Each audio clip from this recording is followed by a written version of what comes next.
આદિવાસી વિદ્યાર્થીઓની શિષ્યવૃત્તિ બંધ કરતા વિરોધ થઈ રહ્યો છે। રાજકોટ બહુમાળી ભવનથી સેવા સદન સુધી રેલી યોજાઈ, જેમાં વિદ્યાર્થી નેતા યુવરાજસિંહની આગેવાનીમાં આ રેલી યોજાઈ। વિદ્યાર્થીઓ સાથે આદિજાતિ વિભાગમાં રજૂઆત કરશે।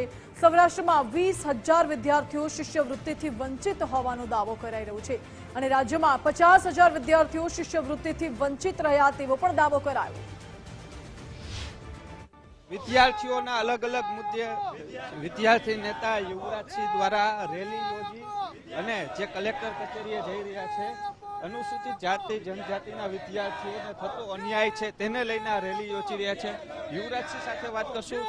યુવરાજસિંહ, શું મુદ્દાઓ છે આજે રેલી યોજવી પડી? ખાસ આદિવાસી સમાજ માટે જે પોસ્ટ મેટ્રિક શિષ્યવૃત્તિ યોજના જે અત્યાર સુધી ચાલુ હતી, એ પોસ્ટ મેટ્રિક શિષ્યવૃત્તિ યોજના એમાં જે મેનેજમેન્ટ કોટાની શિષ્યવૃત્તિ સરકાર દ્વારા બંધ કરી દેવામાં આવી છે, તેના વિરુદ્ધમાં ગુજરાતના તમામ જે આદિજાતિ કચેરી હોય ત્યાં આવેદનપત્ર આપીને વિરોધ દર્શાવીએ છીએ। આ માંગણી જો અમારી સ્વીકારવામાં નહીં આવે તો આવનાર દિવસની અંદર ગાંધીનગરની અંદર વિધાનસભાનો પણ ઘેરાવો કરીશું। તેની સાથે સાથે બિરસા મુંડા કચેરી જે ગાંધીનગર ખાતે આવેલી છે તેનો પણ ઘેરાવ કરીશું, કેમ કે બાળકોની શિષ્યવૃત્તિનો પ્રશ્ન છે। ક્યાંક ને ક્યાંક સરકારનું જે વલણ છે એ આદિવાસી સમાજ વિરોધી હોય એવું સ્પષ્ટ થાય છે।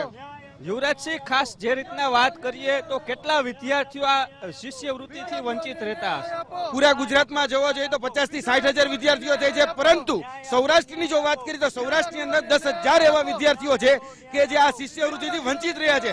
શિષ્યવૃત્તિથી વંચિત રહ્યા છે તેના માટે શિક્ષણથી પણ વંચિત રહ્યા છે, કેમ કે જે પણ પ્રાઇવેટ સંસ્થાનો છે, પ્રાઇવેટ સંસ્થાનો અત્યારે વિદ્યાર્થીઓ પર પ્રેશર કરી અને વિદ્યાર્થીઓ પાસે ફી માંગી રહી છે। ખરેખર એની ફી ભરવાની આવતી જ નથી હોતી અને ઘણી બધી કચેરીઓ એવી છે કે જેને ફ્રી શિપ કાર્ડ આપી દીધા છે। હવે પ્રવેશ પ્રક્રિયા પૂર્ણ થઈ ગઈ ત્યારબાદ આ નિર્ણય લેવામાં આવ્યો છે, એટલે તમે સમજી શકો છો કે પ્રવેશ પ્રક્રિયા ચાલુ હોય ત્યારે આ નિર્ણય લેવાઈ જવો હતો, કાંઈ પહેલા લેવાઈ જવો હતો, પરંતુ પ્રવેશ પ્રક્રિયા પૂર્ણ થઈ ગઈ પછી આ નિર્ણય લેવાય છે, તેટલા માટેનો વિરોધ વધારે થઈ રહ્યો છે।